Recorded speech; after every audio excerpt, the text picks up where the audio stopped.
नमस्कार, Manoj Tiwari talk show में आप सभी का स्वागत है। मैं आकांक्षा पांडे और आज हमारे साथ हैं मेजा विधानसभा से बीजेपी नेता इंद्रदेव शुक्ला जी, जिन्हें हम राजू शुक्ला के नाम से भी जानते हैं। आज हम उनसे 2022 के इलेक्शन पे एक दुरुस्त चर्चा करेंगे। तो सर, आपका बहुत बहुत स्वागत है हमारे टॉक शो में। बहुत बहुत धन्यवाद। पहले तो मैं आपके दर्शकों को मैं नमस्कार करना चाहूँगा। मैं इंद्रदेव शुक्ला। मेरा सबसे पहला आपसे सवाल ये रहेगा कि आप मेजा विधानसभा से चुनाव लड़ेंगे या नहीं?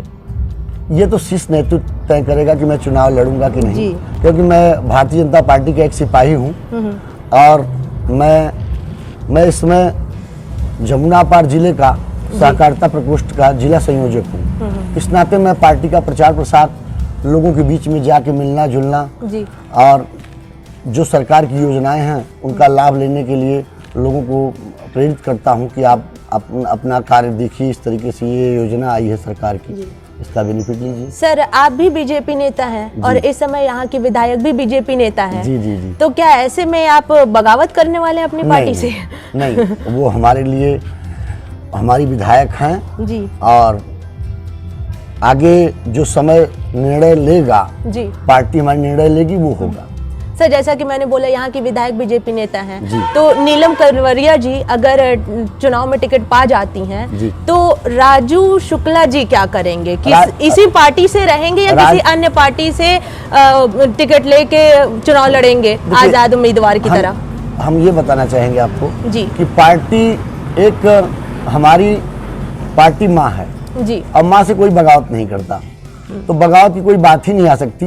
भारतीय जनता पार्टी की जो शीर्ष नेतृत्व बैठा है जी, वो जो निर्णय लेगा मैं उस पर पूरा मेरा सहयोग रहेगा। तो 2022 के चुनाव में आप क्या बदलाव देख रहे हैं? 2022 के चुनाव में बहुत बदलाव है। भारतीय जनता पार्टी जी, जो पंडित दीनदयाल उपाध्याय जी की एक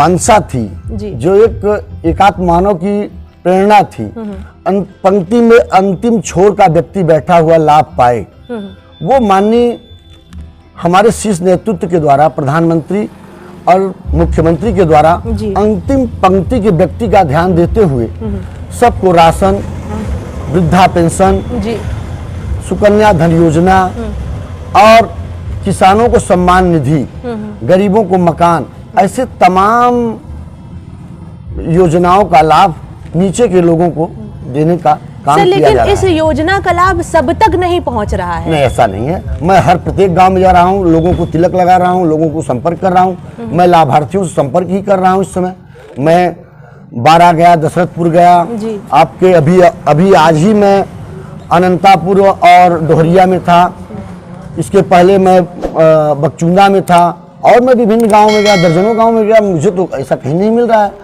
लोग खुश है, भारतीय जनता पार्टी से खुश हैं। ये ऐसी बातें आ रही हैं कि जो खाद्य पदार्थ दिए जा रहे हैं उसमें गड़बड़ी है, जैसे कि नमक में शीशा है, तेल नहीं सही है, चना सड़े हैं। ये अफवाह फैला रहे हैं माननीय अखिलेश यादव जी। अच्छा, ऐसा कुछ भी नहीं है।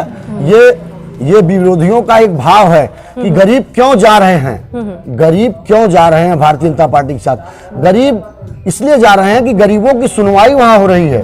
भारतीय जनता पार्टी ने हर व्यक्ति का ध्यान रखते हुए हर कार्य आपने बोला अफवाह है अखिलेश यादव की, तो ये बताइए कि जिस तरीके से बीजेपी छोड़ के लोग समाजवादी पार्टी में जा रहे हैं, आपको नहीं लगता 2022 में उत्तर प्रदेश में बीजेपी के लिए भारी पड़ने वाला है ये चुनाव? देखिए, ये चुनावी सरगर्मी है। चुनाव को देखते हुए अपना निजी लाभ लेने के लिए निजी लाभ लेने के लिए यहाँ से वहाँ उछल कूद मचा रहे हैं, इतर तितर हो रहे हैं। वो उनका निजी स्वार्थ। क्या इससे पार्टी कमजोर नहीं हो रही? क्योंकि भारतीय जनता पार्टी के लोग मंशा जान चुके हैं कि आप क्यों जा रहे हैं। इतने दिन मलाई खाए, उसके बाद आप जा क्यों रहे हैं? क्योंकि जनता जानती है कि पारदर्शिता हो गई, सीधे सीधे खाते में पैसे आने लगे, सीधे ऑनलाइन हो गया, फिंगर लगेगा तभी गल्ला मिलेगा। ये सब चीजों से लोगों को बहुत प्रसन्नता है। जो पारदर्शिता हुई, पारदर्शिता नरेंद्र भाई मोदी ने किया, इस देश के लिए एक नई दिशा और दशा बदलने का कार्य किया है उन्होंने। तो सर, चुनाव में बहुत कम समय बचा है, नामांकन प्रक्रिया भी शुरू होने को है, तो आप अपना कब क्लियर कर रहे हैं कि आप चुनाव लड़ेंगे या नहीं? हमारा एजेंडा क्लियर है। भारतीय जनता पार्टी हमको अगर यह मौका देती है तो मैं जरूर सर आपके चर्चे भी हैं काफी मेजा विधानसभा में, तो ऐसे में क्या गुटबाजी का कोई अंदेशा नहीं हो रहा है? भारतीय जनता पार्टी में कोई गुटबाजी नहीं है, ये कोई पार्टी परिवार की नहीं है कि एक परिवार उस पार्टी, एक व्यक्ति उसमें है। होगा किसी परिवार का व्यक्ति सपा में होगा, बसपा में होगा, लेकिन मैं जिस परिवार से बिलोंग करता हूं, मैं एक बहुत कमजोर परिवार से बिलोंग करता हूं।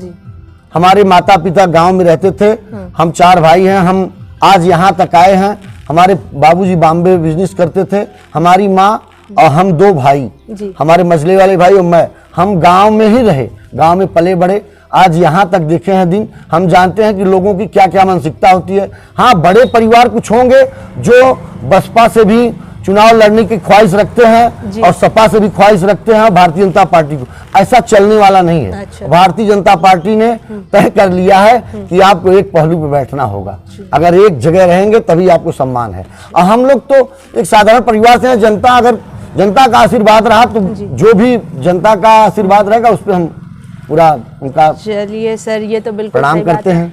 तो वक्त है एक छोटे से ब्रेक का। ब्रेक के बाद हम फिर से अपनी चर्चा को आगे बढ़ाते हैं। तब तक के लिए आप बने रहें मनोज तिवारी टॉक शो के साथ।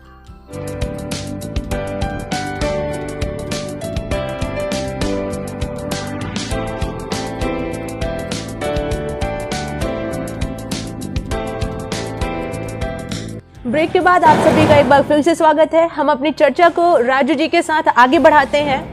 सर, एक तीखा सवाल कि यहाँ की जो विधायक हैं नीलम कलवरिया जी, आप उनसे बेहतर विधायक कैसे बन सकते हैं? कोई 5 वजह। पहली वजह जी, यहाँ तो मैं यहाँ मेजा के प्रत्येक परिवार का बेटा हूँ। अच्छा। और पहली वजह जी दूसरी वजह, यहाँ मेरा खेत भी है, खलिहान भी है, जी, मुझे कहीं से आना नहीं है। मैं यहीं का बेटा हूँ, यहीं का भाई हूँ, यहीं पढ़ा लिखा हूँ, यहीं बड़ा हुआ हूँ, यहीं खेला हूँ, यहीं कूदा हूँ। तो यहाँ मेरी अच्छाई और बुराई को सब हमारे भाई जानते हैं, हमारे भाई भी जानते हैं, हमारी माताएं बहनें सभी जानते हैं कि राजू शुक्ला क्या हैं। जी। दूसरी वजह कि भारतीय जनता पार्टी ने जो निर्णय लिया कि भाई विधायक देने का कार्य, जनता में जो उमंग थी उस भाव से हम लोग जिताए। हम अगली बार भी टिकट मांग रहे थे, लेकिन भारतीय जनता पार्टी ने टिकट उनको दिया।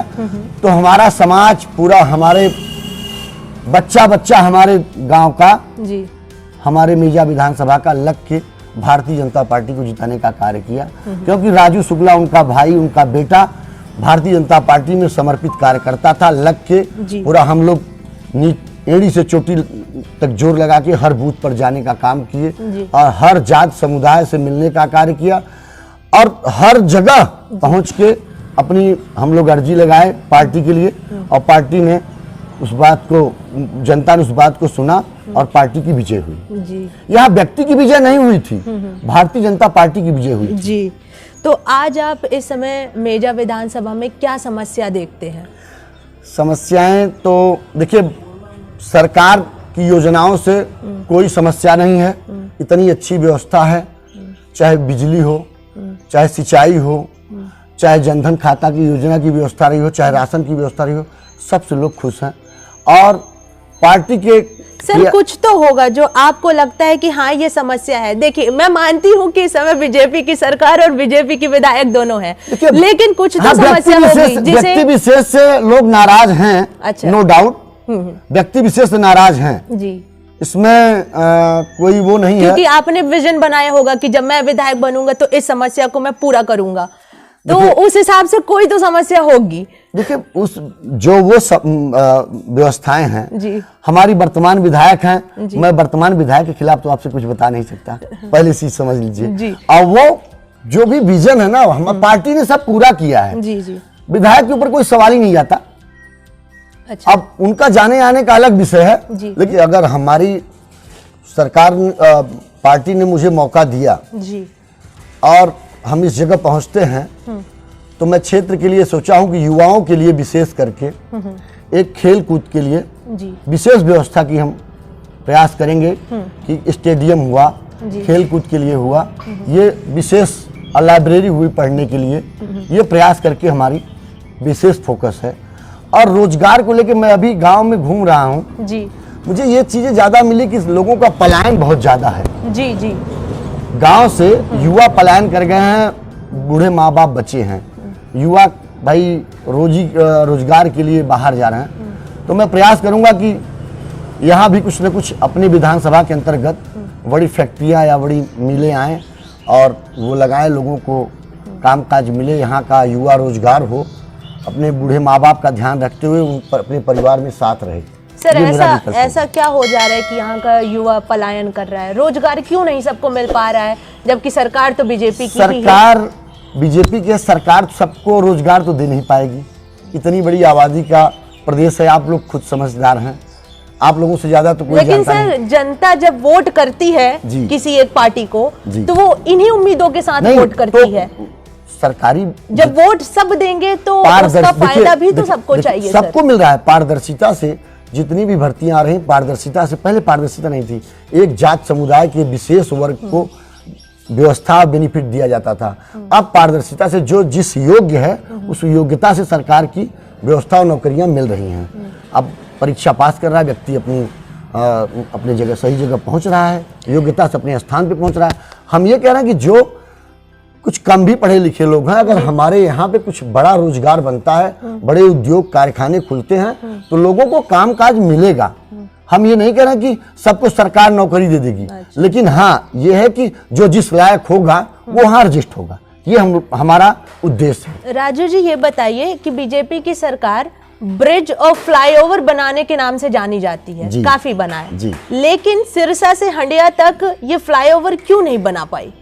नहीं, अब बनेगी, अब हर जगह बन रहा है, अब यहाँ भी बनेगा। अब ये कहिए एक साथ में क्यों नहीं बन रहा है? देखिए आप कभी यहाँ से गए हैं, बनारस गए, यहाँ से आप मेजा रोड पहुंचिए, 1.5 घंटे में आप बनारस पहुंचेंगे, 45 मिनट में आप प्रयागराज पहुंचेंगे। ये किसकी देन है? भारतीय जनता पार्टी की देन है। इतना बड़ा महोत्सव, इतना बड़ा कुंभ हुआ, जिस देश, कई देशों की इतनी बड़ी आबादी का देश होता है, उतनी बड़ी आबादी यहाँ आके कुंभ स्नान करके गई। तो इतनी बड़ी व्यवस्था कौन किया? भारतीय जनता पार्टी की बहुत सरकारें आई, हमेशा से कुंभ का मेला लग रहा है, लोग हमेशा से जा रहे हैं, लेकिन इतनी बड़ी व्यवस्था तो नहीं पाए ना, जितनी बड़ी व्यवस्था भारतीय जनता पार्टी ने यहाँ करके दिखाया, योगी मोदी की सरकार ने। लेकिन सपा तो कहती है कि बीजेपी उनके कामों पे अपना ठप्पा लगाती है। ये उनका तो, वो तो कहेंगे कि ये ब्रह्मांड का निर्माण हमने ही किया है, सिर्फ ब्रह्मा जी ने फीता काटा है, तो उनका क्या कहना है? वो तो बड़े भाई, उनका कुछ कहना ही नहीं है। चलिए सर ये बताइए कि आज आप बीजेपी की क्या बड़ी उपलब्धियां मानते हैं यहाँ पे? यहाँ बीजेपी की बहुत बड़ी उपलब्धि है कि हम इतनी देख रहे हैं, ये पहले बहुत छोटा रास्ता था, अच्छा। आज ये बड़े रास्तों में तब्दील हो रहा है। ये बीजेपी का सबसे बड़ा फैक्टर है। सर तब्दील हो रहा है, अभी हो नहीं हो गया है मैम, ऐसा नहीं है। आप किसी भी रोड पे जाइए, ये तो खैर काम चालू है, और भी सड़कें हैं, आप देख लीजिए, हर गली ऊंचे मोहल्ले हर रोडों पर विशेष ध्यान दिया गया। नहर की सफाई देखिए विशेष रूप से। अब तो पहले 1-1 महीने पानी पहुंचता नहीं था, 1 महीने में पानी टेल पे नहीं पहुंचता था, आज की डेट में खुलता है, तीसरे दिन टेल पे पानी पहुंचता है, लास्ट छोर पर। लोग कहते हैं कि बहुत अच्छी सरकार है, इतनी सफाई, नहर की, जल की व्यवस्था हर घर में। देखिए पहले घर में, एक परिवार में क्या, एक गांव में एक नेता होते थे, अच्छा, वो नेता होते थे तो क्या करते थे, बड़े नेता टच होते थे, वो हैंड पाइप पाए तो उनके पहले तो घर पे लगा, फिर दोबारा पाए हैंड पाइप तो पीछे लग गया, फिर तिबारा पाए तो उनके रिश्तेदार के यहाँ लग गया। अब क्या हो गया, सरकार ने कहा नहीं, हम नल से जल देंगे, हर परिवार को, चाहे छोटा हो चाहे बड़ा, हर गरीब के घर में नल से एकदम शुद्ध पानी जाएगा। ये है सरकार की उपलब्धि। सर सरकार की उपलब्धियों में एक उपलब्धि जो सरकार खुद जोड़ती है, वो ये कहती है कि हमने अपराध पे पूरा नियंत्रण कर रखा है। जी। लेकिन सर अगर हम और पार्टियों से बात करते हैं तो वो लिस्ट गिना देते हैं कि कहाँ है अपराध पे नियंत्रण। नहीं। फिर वो चाहे लखीमपुर खीरी का वो मामला उठा लेते हैं, चाहे तो वो कहीं भी दंगे का मामला, पुलिस को बहुत ज्यादा एम्पावरमेंट देने का मामला। तो सर इस पे आप क्या कहेंगे, अपराध पे कितना नियंत्रण है बीजेपी? माफियाओं पर जितनी लगाम भारतीय जनता पार्टी ने कसा है, अभी तक की कोई भी सरकारें नहीं देख पाई उस पर। भारतीय जनता पार्टी ने जितना बड़ा कड़ा फैसला लिया, हमारे माननीय योगी जी ने इतना बड़ा कड़ा फैसला अभी तक के कोई मुख्यमंत्री ने नहीं लिया, जो अपराध पे लिया कि अगर जो अपराधी है, लेकिन अपराधियों को बचा भी तो रही है बीजेपी। नहीं साइड क्यों लेती है? फिर कोई साइड नहीं लेती। ये जो कोर्ट का मामला है वो कोर्ट देखेगा। जो जुडिशरी का मामला, उसमें सरकार क्या कर सकती है आप बताइए? जुडिशरी के मामले में सरकार कुछ कर सकती है? लेकिन बचाव क्यों? न्यायपालिका, हकीकत तो यह है कि न्यायपालिका अपना काम करती है, कार्यपालिका अपना काम करती है। तो उनका कार्य जो है, अगर किसी अपराध, आप बताइए कोई भी एक जो चप्पल की भी दुकान रखा है उससे भी पूछिए तो आज इतना मतलब अपराधी भाग रहा है कि ऐसा हिम्मत नहीं है कि किसी उसको भी हड़का दे। चाय वाले की दुकान पे खड़ा होकर कोई, पहले चाय पान खाते थे लोग, 2 थपड़ी लगा देते थे, आज हिम्मत नहीं है, 2 मिनट में पुलिस पहुंचती है और उनका खटिया खड़ी बिस्तरा गोल हो जाता है। पुलिस के पास भी तो काफी पावर हो गई है सर, वरना जैसे कि कानपुर में हुआ था, व्यापारी को घुस के पीट डाला था पुलिस ने। नहीं देखिए, अगर पुलिस की बात करेंगे तो अगर पुलिस ये जितना पावर है ये सरकार नहीं दी है पुलिस को, उस पर वरना ऐसे कैसे घुस के मार देती? नहीं, ऐसा कुछ नहीं है, उस पर भी जांच बैठी है, हो सकता है कुछ और उसमें मामला, उसको फिर से गंभीरता से आप उस पर देखिए, विचार करिए। ऐसा नहीं है, सरकार ने पारदर्शिता से सब काम किया है, चाहे वो अपराधी रहा हो, चाहे भूमाफिया रहा हो, आज भी एक गरीब का कोई जगह कब्जा नहीं कर रहा है। नहीं, पहले नैनी इलाहाबाद में ये हाल था कि भैया प्लाट लोग लेते तो थे लेकिन कब्जा नहीं पाते थे।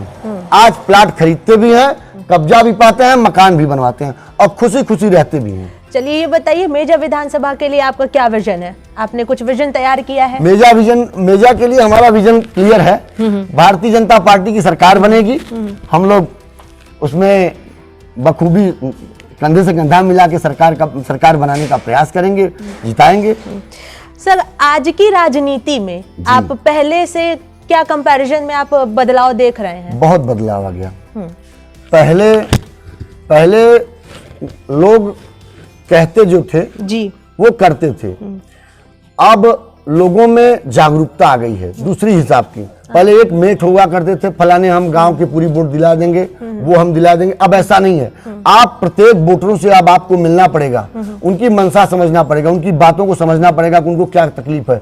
और सोशल मीडिया हर परिवार में चल रहा है मैम, बिल्कुल, तो वो उससे एक्टिव है लोग कि क्या कौन कर रहा है, किस दिशा में जा रहा है, राजू शुक्ला क्या कर रहा है या अन्य दल का व्यक्ति क्या कर रहा है और क्या लॉलीपॉप दे रहा है, सरकार की जमीन पे काम कितने हुए हैं, वो कोई आके देखे तो।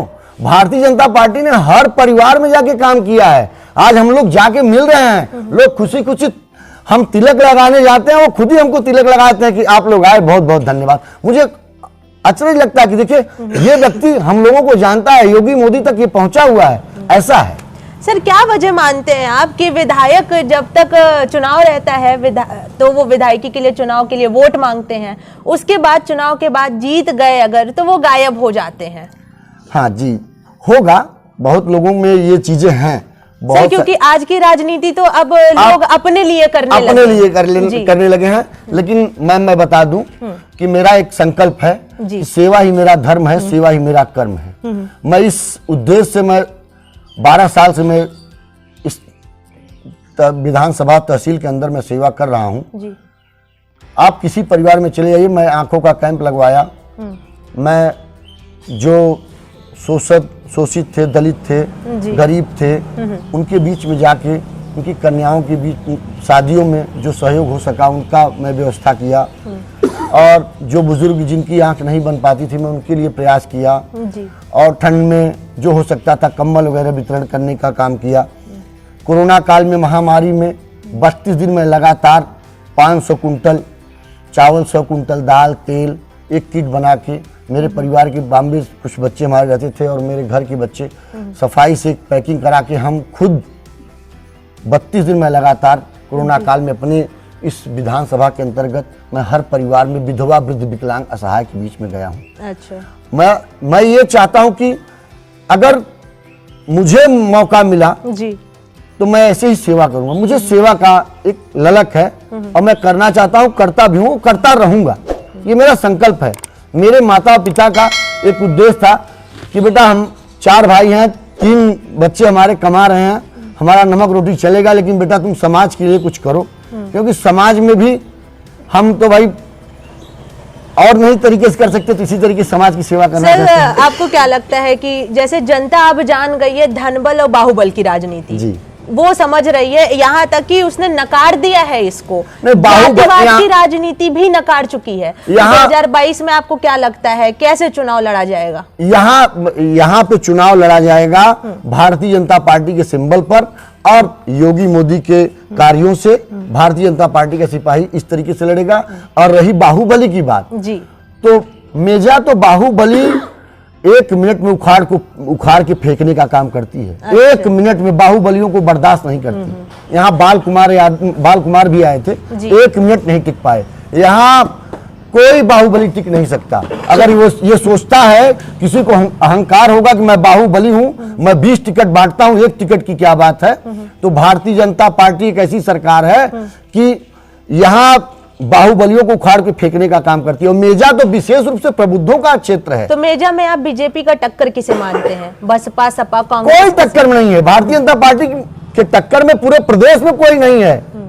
कहने के लिए कह रहे हैं ना, गांव में चले तो बीच में चले तो किसी गरीब परिवार के बीच में जाके देखें, उनके हृदय से पूछे तो कि क्या हाल है, क्या बताएंगे वो। अपना विजन तो बताएं, एक जाति बताएंगे, एक समुदाय बताएंगे, हिंदुत्व को खतरे में करेंगे, हिंदुत्व के एजेंडे को लपेटेंगे। किसको आज 500 वर्षों के बाद भगवान राम का मंदिर बन रहा है। हम लोग तो राम मंदिर का चंदा लेने के लिए गांव-गांव गए थे, लोग खुशी खुशी पैसा भी दे रहे थे। बीजेपी ने राम मंदिर को एक अच्छा खासा सहारा नहीं बना लिया है चुनाव के टाइम के लिए? ये बताइए, सहारा नहीं, भगवान, आप भगवान को मानते हैं कि नहीं? बिल्कुल सर। भगवान में आस्था है कि नहीं? हाँ, बिल्कुल। तो राम में आस्था है कि नहीं? बिल्कुल है सर। भगवान तो राम में आस्था अगर पार्टी मान रही है तो कौन सा बुरा काम कर रही है सर? लेकिन ये क्या मतलब कि चुनाव आते आते ये आस्था काफी बढ़ जाती है। नहीं, ये एक्चुअली क्या है ना कि ये विपक्षी को लगता है कि हमारी आस्था बढ़ गई। हम पहले सुबह उठते हैं, नहाते हैं, राम का नाम लेते हैं, गायत्री जपते हैं, सूर्य को जल देते हैं, हम रोजाना करते हैं। ऐसा नहीं है कि चुनाव आया तभी हम गायत्री जप रहे हैं, तभी सूर्य को जल दे रहे हैं और तभी राम का नाम ले रहा है, राम की माला तुलसी जप रहे हैं। ऐसा नहीं है। ये उनको लगता है क्योंकि उनको राम और कृष्ण सपने में तब आते हैं जब चुनाव आता है। हमारे सपने में नहीं आते भैया। हम लोग तो हमेशा पूजा करने वाले हैं। राम हमेशा आरोप लगता है कि बीजेपी ध्रुवीकरण की राजनीति करती है। नहीं, ये उनको लगता होगा।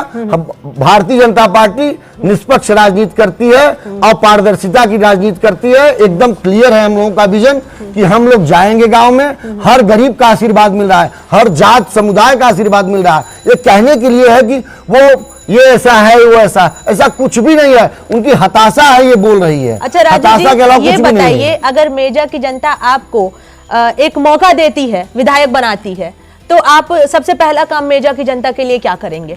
मेजा की जनता के लिए मैं एक संदेश देना चाहूंगा जी कि अगर उनका आशीर्वाद रहा, अगर पार्टी ने मुझे ये मौका दिया, तो ये बेटा अभी तक के जो विधायक यहां से जो बेईमानी मेजा के साथ किए हैं, मैं उसमें हर एक काम में पारदर्शिता अभी तक के विधायक में बीजेपी विधायक भी हैं सर। देखिए, मैं क्या कह रहा हूँ, मैं विधायकों की बात कर रहा हूं। मैं पारदर्शिता से राजू शुक्ला काम करेगा। राजू शुक्ला को एक पैसे की लालसा नहीं है, सिर्फ सेवा की लालच है। राजू शुक्ला सिर्फ सेवा करना चाहता है। और मैं एक चीज और बता दूं कि मैं गुटबाजी वाला काम नहीं करता। हमारे लिए सब समान है और सब महान है। चलिए, भारतीय जनता पार्टी का एक विजन है, सबका साथ, सबका विकास, सबका विश्वास। जी, हम तो एक गरीब परिवार से हैं। अरे गरीब का बेटा हूँ, गरीब के बीच में जाऊंगा तभी गरीब का मैं सम्मान रखूंगा। अमीर हैं जो बाथ टब में नहाते हैं, रात इलाहाबाद से चले आए, अपना यहाँ घूमे, लोगों से मिले जुले, शाम को लौट लिए इलाहाबाद, बाथ टब पे पानी भरा है, नहा के अपना आराम कर रहे हैं। सर, ये कहीं आप नीलम करवलिया जी को तंज नहीं कस रहे हैं? नहीं, मैं किसी व्यक्ति विशेष को तंज नहीं कस रहा हूँ। मैं बता रहा हूँ कि भारतीय जनता पार्टी का मैं एक ऐसा सिपाही हूँ कि मैं यहाँ पे रह के सेवा करने वाला हूँ। मैं इलाहाबाद और यहाँ जाके मैं सेवा नहीं करूंगा, क्योंकि राजू शुक्ला यहीं का बेटा है, यहीं रहने वाला है। तो आपका ये मेजा के लिए संदेश है? ये मेजा के लिए विशेष संदेश है कि राजू शुक्ला कुंवरपट्टी सोना भवन में ही मिलेगा। साल भर में मेरे पिताजी 60 यज्ञ करके उनका प्राणांत हुआ। अच्छा। 10 महीने पहले। अच्छा। 60 यज्ञ हमारे पिताजी ने किया है। साल में 4 बार यज्ञ हमारे पिताजी करते थे। हमारे यहाँ माँ शीतला कृपा महोत्सव मनाया जाता है। मैं ये बताना चाहता हूं कि मैं बीजेपी आस्था की पार्टी है, हिंदुत्व की पार्टी है। मैं भी उस विचारधारा से हूं, मैं भी हिंदू हूं और मुझे गर्व है कि मैं हिंदू हूं। और मैं भी 4 बार यज्ञ करता हूं, पूजा में मेरी आस्था है पूरा, राम में आस्था है, कृष्ण में आस्था है। मुझे सपने नहीं आते। अच्छा, मुझे सपने नहीं आते कि चुनाव आया सपने आ गए, ये चीजें हैं। चलिए सर, आपका बहुत बहुत धन्यवाद हमारे टॉक शो में अपना कीमती वक्त देने के लिए और इतनी अच्छी बातें मेजा के लिए बहुत बोलने बहुत के धन्यवाद। मुझे बहुत अच्छा लगा आप लोगों से मिलके। मैं आपके सभी दर्शकों से मैं प्रणाम करता हूं। बहुत बहुत धन्यवाद, सबको नमस्कार। Thank you sir. तो अभी आपने सुना इंद्रदेव शुक्ला उर्फ राजू शुक्ला को, जिन्होंने बताया कि वो मेजा विधानसभा में आने के बाद अगर उनको जनता एक मौका देती है तो वो मेजा के लोगों के लिए क्या क्या करेंगे, क्या उपलब्धियां लेके आएंगे, उन यहाँ के युवाओं के लिए वो कौन से कदम उठाएंगे, खेल के मैदान हो चाहे वो पढ़ाई लिखाई के मामले में हो। हम आपको ऐसे ही नेता लोगों से मिलाते रहेंगे। तब तक के लिए आप बने रहें मनोज तिवारी टॉक शो के साथ। धन्यवाद।